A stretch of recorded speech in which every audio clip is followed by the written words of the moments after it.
ఇన్ని లోకాల్ని నీ కడుపులో దాచుకుని ఎప్పుడు కూడా పైకి నీ సంతోషాన్ని వ్యక్తం చేయలేదు. ఈ రోజు ఏమిటి ఆహా ఆహా అంటున్నావు, ఎందుకు దాచుకోలేకపోతున్నావు? అప్పుడు చెప్పాను, ఆ వచ్చేటువంటి వారు పరమ భాగవతోత్తముల్ని చూస్తే నేను ఆగలేను. కాబట్టి ఈ లోకాలను కడుపులో పెట్టుకున్నట్లు, ఆ ప్రకృతిని కడుపులో పెట్టుకున్నట్లు ఏమీ తెలియకుండా ఉండడం కాదు. భాగవతోత్తములు నా సన్నిధానానికి వస్తుంటే స్వామి వారికి పల్లాంటి శిల్పారే, వాళ్ళు పల్లాంటి పాడతారు కాబట్టి ఆయన ఉప్పి తప్పిపోయిపోతున్నారు. అబ్బా, ఇవాళ ఎంత గొప్ప సంగతి! ఈ రోజున ఒక భాగవతోత్తముడు నా ద్వారకకు వస్తున్నాడు. క్రమాదము నారద ఇత్యబోధిస, క్రమక్రమంగా ఆయన లోపలికి వస్తున్నారు. నారాయణ నారాయణ వస్తుంటే అని కూర్చున్న పరమాత్మ అయస్కాంతంలో పైకి లేచిపోయారు. మిగతా వాళ్ళు పరమాత్మను చూస్తే లేచి నిలబడతారు, కానీ శ్రీకృష్ణ భగవానుడు ఆ నారదుడిని చూసి ఆహా పరమ భాగవతోత్తముడి నువ్వు వచ్చావని లేచి నిల్చుంటే వీళ్ళు ఆశ్చర్యపోతున్నారు. ఈయన మీకు ముందే తెలుసా, ఈ జన్మలో సంబంధం ఆయన ఎన్ని జన్మలలో నారదుల వారు తెలుసు కదా. లేచారు, మాట్లాడారు. చూశారా, భాగవతోత్తములు వచ్చేసరికి ప్రకృతి కూడా పులకరిస్తుంది. ఆంజనేయ స్వామి వారు లంకలో కాలు పెడితే ఆయనకి అన్ని పైనుంచి కూడా పుష్పాలు ఆ సముద్రం మీద వెళ్ళేటప్పుడు కురిపించారు దేవతలు. ఆయన చూశారు, ఇదేమిటి ఇవన్నీ ఇట్లా పడుతున్నాయి నా మీద అంటే రామ ప్రభావ ఆశ్చర్యం, ఇదంతా రామనామం యొక్క ప్రభావం. నేను ఎవరిని ఏం అడగలేదు, కానీ ఆకాశంలో వెళుతూ ఉంటే అక్కడున్న సిద్ధులు చారణులు అందరూ పూలతో వర్షం కురిపించారు స్వామిపై. అది భాగవతోత్తముడు వస్తుంటే. అలానే భాగవతోత్తములు కనుక గంగా నదికి వెళ్ళినా, ఏ తీర్థాలకు వెళ్ళినా ఆ నదీమతల్లులు పొంగిపోతూ ఉంటాయి. ఆహా, ఇవాళ ఒక భాగవతోత్తముడు హరినామము స్మరిస్తూ స్నానం చేస్తాడు. రోజు ఏమిటేమిటో గోత్రాలు చెప్పి ఆ పేడ ఈ పేడ పోగా స్నానం చేస్తున్నానని మన యొక్క అన్ని వదిలించుకుంటాం. ఆ నదీ దేవత ఓరి వీడొచ్చాడా, వీడు జన్మాంతర పాపాలు ఆ పాపాలు రాత్రి ఎన్నో అక్కడ వాళ్ళు సంకల్పం చెప్తారు, ఇవన్నీ నాలో వదిలేసిపోతారు. కానీ భాగవతోత్తములు సంకల్పం లేదేం లేదు, వాళ్ళు వచ్చి హరినామం స్మరణ చేస్తూ నామస్మరణాదన్యోపాయం గంగే అంటూ ఆయన గోవింద గోవిందేతి సదా స్నానం, గోవిందేతి సదా జప, గోవిందేతి సదా మంత్రో, సదా గోవింద కీర్తనం, గోవింద గోవింద అని మూడు. అప్పుడు నదీ మాట అమ్మయ్య రోజు భరించలేకపోతున్నాను వీళ్ళ పాపాలు. ఇవాళ ఒక భాగవతుడు వచ్చి హరినామ స్మరణతో స్నానం చేశాడు, అది సంతోషిస్తే. అడవులలోకి వెళ్ళినా కూడా అంతే, అడవుల్లో కూడా నామస్మరణ చేస్తూ వెళ్ళాలి. ఎలా నామస్మరణ చేయమని చెప్పారు మనకు? జలే రక్షతు వారాహ, నీళ్లలో పడవలో వెళ్ళేటప్పుడు వరాహస్వామిని స్మరించుకోవాలి. జలే రక్షతు వారాహ, స్థలే రక్షతు, మీకే తెలుసు నాకంటే. కాబట్టి స్థలంలో మనం నడిచేటప్పుడు ఎవరిని స్మరించాలి? వామన స్వామిని స్మరించాలి. అటవ్యా, అడవిలో వెళ్ళేటప్పుడు లక్ష్మీ నృసింహ మమదేహి కరావలంబం అని అడవిలో వారిని స్మరించాలి. ఇది భాగవతోత్తములు చేయవలసిన పని. కాబట్టి నారదుడు సాక్షాత్తు సకల దేవతా స్వరూపుడు, సకల సర్వగ్రహ రూపీ పరాత్పర. కృష్ణా స్తోత్రం మనం రోజు చదువుతున్నాం, దానిలో ఉంటుంది సర్వతీర్థమయాయ నమః. అన్ని తీర్థాలు కలిపితే శ్రీకృష్ణ పరమాత్మ అండి. రోజు నదీ దేవతలు కూడా శ్రీకృష్ణుని స్మరిస్తూ ఉంటాయి. ఆ యమునా నదికి ఇంక చెప్పనే అక్కర్లా, కృష్ణ కృష్ణ కృష్ణ కృష్ణ కృష్ణ జై. ఆ వచ్చేవాళ్ళు అలాగే నామని చెప్తూ స్నానం చేస్తారు యమునా నదిలో. అంత పవిత్రం అన్నీ కూడా. ఒక నదికి పవిత్రత, మనం మామూలు వాళ్ళందరూ నదికి వెళ్ళి పవిత్రం అవుతారు. నదులన్నీ ఎవరిని స్మరిస్తే పవిత్రమవుతాయి? భాగవత సంకీర్తన చేస్తే పవిత్రమవుతాయి. ఈ విధంగా నారద భగవానుడు వచ్చేసరికి పరమాత్మ ఊగిపోయారు. ఆయన్ని అప్పుడు ఎక్కిరించాడు. నువ్వు ఏం గొప్పవాడివయ్యా, 14 లోకాలు కడుపులో దాచుకున్నానని గొప్పలు చెప్తావు, నారదుడు వచ్చినప్పుడు కలిగిన ఆనందాన్ని దాచుకోలేకపోయావు, నువ్వేం గొప్ప అన్నారు. తపోధనాభ్యాగమ సంభవ ముదః. సంతోషం దాచుకోలేకపోయాడు. అది నారదుడు వస్తే. మిగతా ఋషులు వస్తే ఏం తెలియనట్లు ఆ నారద భగవానుడు అంటే నిష్కామంగా ఆయన మంగళాశాసనం చేస్తారు. ఆయనకి ఏం అక్కర్లా. ఎందుకు వచ్చారంటే నువ్వు చల్లగా ఉండాలి, నువ్వు చల్లగా ఉండాలి అని మహర్షులు పెరియాళ్ళు వారు ఆ పద్ధతిని ఆశ్రయించారు. స్వామి నాకు ఇది కావాలని లేదండి. స్వామి అయ్యో ఏమో నీకెక్కడ దృష్టి తగ్గుతుందో, అమ్మో నీ తిరునామానికి దృష్టి ఏమో, నీ కిరీటానికి దృష్టి తగ్గుతుందో, నీ శంఖానికి దృష్టిలో, నీ పాంచజన్యానికి, నీ సుదర్శనానికి, నీ గదకు, నీ పట్టు పీతాంబరాలకు అమ్మో దృష్టి తగ్గుతుంది. రక్ష రక్ష పల్లాండు పల్లాండు పల్లాండు. ఒక తల్లి పిల్లవాడిని దీవించినట్టు దీవించేస్తారు. కానీ వైదిక సంప్రదాయంలో ఒప్పుకోరు. ఏమండి భక్తుడు భగవంతుడిని దీవించవచ్చా ఎక్కడైనా? ఇదే పిచ్చి సంప్రదాయం అండి, వైష్ణవ సంప్రదాయం. భగవంతుడి దగ్గరికి వెళ్ళి నాయన నువ్వు వెయ్యేళ్ళు పల్లాండు పల్లాండు పల్లాయి రథ, ఆయిరం అంటే 1000, పల్ల ఆయి రత్తాండు 1000 సంవత్సరాలు వర్తిల్లు నాయన. ఇదేం మంగళాశాస్త్రం అండి. మేమైతే వేదంతో రాజాది రాజాయ ప్రసక్య సాయినే అంటే. నిజమే, 2 దశలు ఉంటాయి. ఒకటి ప్రేమ దశ, రెండవది జ్ఞాన దశ. జ్ఞాన దశ ఉన్నటువంటి వారు ఆ స్తోత్రాలు వేదములో అవన్నీ చేస్తారు. కానీ మధుర భక్తి కలిగినటువంటి, ప్రేమాతిశయం కలిగినటువంటి వారు మాట్లాడిందే మంగళము. వారికి చూడడంతోనే పరమాత్మ యొక్క లీలలు గొప్పతనాలు కాదు వారికి గుర్తొచ్చేది, అయ్యో మా పరమాత్మకు ఏమైపోతుందో అని ఒక తల్లి భావంలాగా. అయినా చల్లగా ఉండు చల్లగా ఉండు చల్లగా అంతే. స్వామి ఎదురు చూస్తారు మీరు ఏదైనా అడిగితే ఇద్దామని. నిన్న మనకి మారిమలైలో ప్రహ్లాదాలు వారిని అడిగారు నరసింహస్వామి, ఏదైనా ఒక కోరిక కోరుకోరా అని. ఆయన ఏమన్నారు?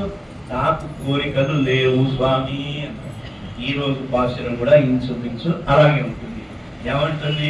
తిరుత్తక్క సెల్వం సేవగుం యాంపాడి వరుత్తమం తీందు మహిందు. అంటే అమ్మవారు ఆశపడేటువంటి సంపద, దాన్ని సార్థకపరిచేట్లుగా మేము ఈరోజు వచ్చాం. పోతి పాడి, దాన్ని మేము పాడి అంటే వరుత్తమంతీందు, నీతో ఎడబాటు లేకుండా మేము ఉండాలి. అంతే మాకు కావాల్సింది. నువ్వు ఇచ్చే ఏమిస్తే మాకెందుకంటే ఎన్నో ఇస్తూ ఉంటారు, అవి కాదు మాకు కావాల్సింది. నీ ఎడబాటు లేనట్టు నువ్వే కావాలి. నీ వస్తువులు కాదు మాకు కావాల్సింది. నువ్వు ఇచ్చేటువంటి శంఖము చక్రము ఇవి కాదు, నువ్వే కావాలి అన్నారు. అంటే అప్పుడు ఏమైంది? ఈ ప్రపంచమంతా అయింది. ఇంకా ఆయన ఏం అడగాలండి? ఆయనే తెచ్చి ఇంట్లో పెట్టుకుంటే. అలా ఈరోజు చమత్కారంగా అడుగుతున్నారు. దీని అవతారంతో ఈ పాశురాన్ని పెద్దలకి కటాక్షించాయి. శ్రీకృష్ణ ఒరుత్తి మహనాయ్ పిరందు, ఒరుత్తి ఒక్క ఆమె, అలాంటి ఆమె ఇంకెవరు లేరు. ఏమిటి ఆవిడ? మహనాయ్ పిరందు, ఆయనకు నువ్వు కుమారుడుగా పుట్టావు. గట్టిగా నేను అంటలేదంటుంది ఆవిడ, భయం అన్నమాట. ఎక్కడ వాళ్ళ పేర్లు కూడా చెప్పలా, ఒక ఆమెడకు ఒక చోట పుట్టావు అని. మగనాయ్ పిరందు, అంత రహస్యం. అర్ధరాత్రి ఆ చెరసాలలో స్వామి ప్రత్యక్షమయ్యారు. ప్రత్యక్షమై ఏదేదో చెప్తున్నారు. వీళ్ళిద్దరికి దివ్య నేత్రాలు ఇచ్చారు. దేవకీదేవికి వసుదేవుడికి ఇచ్చి, పూర్వజన్మలు మీరు నన్ను కుమారుడుగా కావాలి. ఎన్ని జన్మలు కావాలనుకున్నారు? 3 జన్మలకు సరిపోయేట్టు కోరుకున్నారు నన్ను. ఏం చేయాలి? కాబట్టి నేను వచ్చాను. వీళ్ళకి అర్థం కావట్లేదు, ఎవడి పరమాత్మ? ఈయన శ్రీమన్నారాయణుడు అంటున్నారు. తమ కళ్ళు మారిపోయి, అంతకుముందు స్వామి రాకముందున్న నేత్రాలు వేరు, ఇప్పుడు దివ్య నేత్రాలు ఇచ్చారు పెరుమాడు. ఇద్దరు చూస్తున్నారు. దానితో పాటు దివ్య జ్ఞానం ఇచ్చారట. నిజంగా భగవద్గీతలో చెప్తారండి, నేను ఎవరిని గనక దయచూడదలిస్తే వారికి దివ్య జ్ఞానం ఇస్తాను. జ్ఞాతుం ద్రష్టుం చ తత్వేన ప్రవేష్టుం చ పరంతపా. నేను ఎవరినైనా నన్ను అర్థం చేసుకోవాలన్నా వాడు ప్రయత్నం చేస్తే నేను దొరకను. వాళ్ళు ఎలా ప్రయత్నం చేస్తే నేను దొరుకుతానో అది కూడా నేనే వారికి తెలియజేస్తాను. సంబంధం లేకుండా ఉన్నటువంటి వారికి నేను చిక్కి పడుతూ ఉంటాను. వాళ్ళు చూసుకున్నారు, ఏమిటి మాకు నారాయణుడు నేను పిల్లవాడుగా పుడతానని చెప్తున్నాడు ఏమిటి అని అడుగుతున్నారు. స్వామి నువ్వేమిటి మాకు పిల్లవాడుగా రా, అసలే మేము ఘోరాతి ఘోరమైనటువంటి ఆపదల్లో ఉన్నాం. నేను నా భార్య ఇద్దరం చెరసాల్లో పెట్టారు. చేతులు చూడు సంఖ్యలు వేసి ఉన్నాయి. గట్టిగా అరవకూడదు, గట్టిగా మాట్లాడకూడదు. నిన్ను చూశామని తెలిసినా చంపేస్తారు. ఆ రాత్రి తలచుకుంటే గోదాదేవికి బాధ కలిగింది. పెరుమాళ్ళు ఆవిర్భవించిన దాన్ని గట్టిగా మాట్లాడకూడదా? కోలు ఈ మహనాయిరందు ఆహా ఏమిటిది అని దానికి మనకి వ్యాఖ్యానం ఒక 2-3 పదాల్లో అది కూడా స్మరిద్దాం. ఉంగడకు వేండువరి అన్న ఇంతకీ ఏమిటమ్మా మీకు కావాల్సింది? ఏదేను ప్రతిబంధకం ఉండే యాగిలం. అమ్మా మీకేమైనా ప్రతిబంధకాలు ఉంటే ఉన్నాయా అని అడిగాను. నాకేం ప్రతిబంధకాలు లేవు స్వామి. మరి నా గొప్పతనం ఏముంది? మీకు కావాల్సింది ఇస్తే నా గొప్పతనం. మీకు ఏది అక్కర్లేనప్పుడు ఇంకా నా గొప్పతనం ఏముంది? కాబట్టి ఎంగల్ దుఃఖమెల్లాం గడ విషయీకరిక్కవేను. అయితే మా దుఃఖాలని ఒక దుఃఖం ఉంది. ఆ దుఃఖాన్ని నువ్వు పోగొట్టాలి. అదేమిటంటే నువ్వు మాకు పట్టుబడకపోవడమే మాకు పెద్ద దుఃఖం. ఆ దుఃఖాన్ని పోగొట్టు అన్నారు. సరే అంటే ఓరెత్తి అంతఃప్రవిష్ట శాస్త జనానాం సర్వాత్మ ఎన్నిరపడే సర్వలోకంగడకు నియామకనాన్ అవనై కూడా నియమిக்கும் అవళాగయ్యాలే నాటిల్ తనకు ఒప్పతిరత్వమవల్. ఈమె అసాధారణమైనటువంటి ఆవిడ దేవకీదేవి. ఎందుకని? అందరి లోపల పరమాత్మ ఉన్నాడు, లేడని కాదు. కానీ ఆ పరమాత్మను ప్రత్యక్షంగా బిడ్డలాగా చూడగలుగుతోంది ఈవిడ. చూసావు, ఆహా ఎంత గొప్పదానివమ్మా అంటే. ఇక్కడ దశరథ మహారాజు ఆయన తన 3 రాణులతో కలిసి 4 పిల్లలను ఆయన కన్నారు. ఒక్క దశరథ మహారాజుకి 4 పిల్లలు. ఇక్కడ 4 పెద్దవాళ్ళు దేవకి, వసుదేవులు, యశోద, నందులకి కలిపి ఒక్కడే. రామావతారం కంటే కూడా ఇది ఇంకా చాలా అద్భుతమైనటువంటి అన్ని అద్భుతాలు అని చెప్పాం కదా. 4 కలిసి ఒక్కడిని పొందారు. అది కూడా ఒక్క రాత్రి లోపల 2 తల్లులయ్యారు. ఇంకా రాత్రి పూర్తి కాలేదు, అర్ధరాత్రి. ఆ అర్ధరాత్రిలో జైలులో కనపడి చూడండి అని నేను మీకు ఇప్పుడు పిల్లవాడిలాగా దర్శనం ఇస్తాను, నేను చెప్పినట్లు మీరు చెయ్యాలి అంటే. సరే నువ్వు చెప్పినట్లు మేము చేస్తాం, ముందు మేము చెప్పినట్లు నువ్వు చేయాలంటో. ఏమిటి? గట్టిగా ఏడవకు, నువ్వు పిల్లవాడవుతావు కదా. గట్టిగా అరిచి నువ్వు గనక చేస్తే చుట్టుపక్కల వాళ్ళు లేచి అదిగో దేవకీదేవికి పిల్లవాడు పుట్టాడని ఆపద వస్తుంది. కాబట్టి ఈ వెలుతురు ఉపసంహరించు. ఉపసంహర విశ్వాత్మన్. ఓ తండ్రి శ్రీమన్నారాయణ, నీ వెలుతురు ఈ జైలంతా కూడా నింపేసింది. ఈ అర్ధరాత్రి దగాయమానంగా ప్రకాశిస్తున్నాడు. మాకు దివ్య నేత్రాలు వచ్చాయి, దీంతో చూడగలుగుతున్నాం. వద్దు స్వామి, దీన్ని ఉపసంహరించు అంటే. పుట్టినప్పుడే తల్లిదండ్రుల మాట విన్నాడు.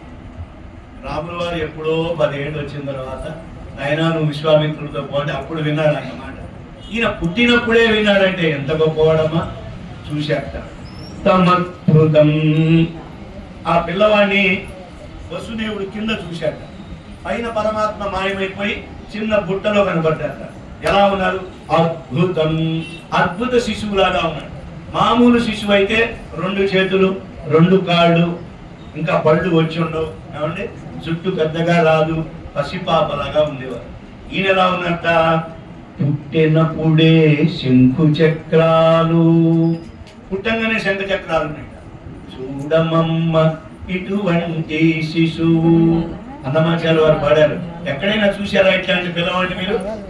చూడమమ్మ ఇటువంటి శిశువు ఎన్నడైనా. పుట్టేటప్పుడే శంకు చక్రాలు. చేతిలో శంకు చక్రాలు ఉన్నాయి, పట్టు వస్త్రాలు ఉన్నాయి, బాగా రింగులైనటువంటి చుట్టూ ఉంది, చిరునవ్వు నవ్వుతున్నాడు, కళ్ళు కనబడుతున్నాయి, నెమలి పింఛం కనబడుతోంది, చేతిలో మురళి కనబడుతుంది. ఇదెక్కడ రూపం అండి? తమద్భుతం బాలకమంబుజేక్షణం. అంబుజేక్షణం అంటే తామర రేకుల వంటి కన్నులు పెద్ద పెద్దవి. అలా దేవకి వసుదేవులను కటాక్షిస్తున్నారట. చిరునవ్వు నవ్వుతున్నట్ట. చతుర్భుజం, 2 చేతులు కాదు, పైగా 4 చేతులతో ఉన్నట్ట. దానిలో శంఖ గదాయుధాయుధం, శంఖము చక్రము గద ఇవన్నీ పట్టుకుని ఉన్నట్ట. ఆయన పీతాంబరం, మంచి పట్టు వస్త్రాలు కట్టుకున్నట్టండి. శ్రీకృష్ణ భగవానుడు అంటేనే అలంకార ప్రియుడు. ఆయనకి దేవాలయంలో ఎంత అలంకారం చేస్తే అంత ఇదండి. సూర్య భగవానుడికి ఏం చేస్తే సంతోషం? నమస్కారం.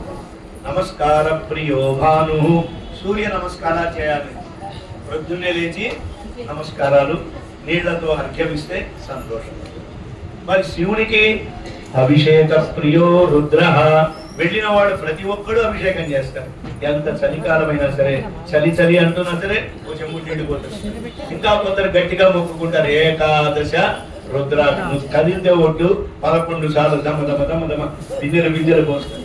మళ్ళీ కూడా వస్తారు, మళ్ళీ అదంతా తీసి మళ్ళీ అభిషేకాలు చేసుకుని ఉంటారు. పాపం ఆయన పని ఏమిటంటే ఎవడొస్తే వాడు మొక్కు కోసం ఆయన స్నానం చేయాలి. మరి శ్రీకృష్ణ భగవానుడు ఈ స్వామి ఏమిటి? అలంకార ప్రియో విష్ణు. ఎంత అలంకారం చేస్తే అంత సంతోషం. ఇవాళ గురువారం అండి, పూలంగి సేవ చేస్తామండి. రేపు శుక్రవారం అండి, తిరుమంజన సేవ చేస్తాం. ఇంకో రోజు తోమాల సేవ, ఇంకో రోజు ఆమంత్రణోత్సవం. రోజుకి కూడా శ్రీరంగనాథునికి, ఆ వెంకటాచలపతికి రోజు ఉత్సవాలు. ఎందుకని? వారికి ఉత్సవ ప్రియుడు. చాలా ఒక అవతారం కాదు, అనేక అవతారాలతో బయటకు వస్తారు. రేపు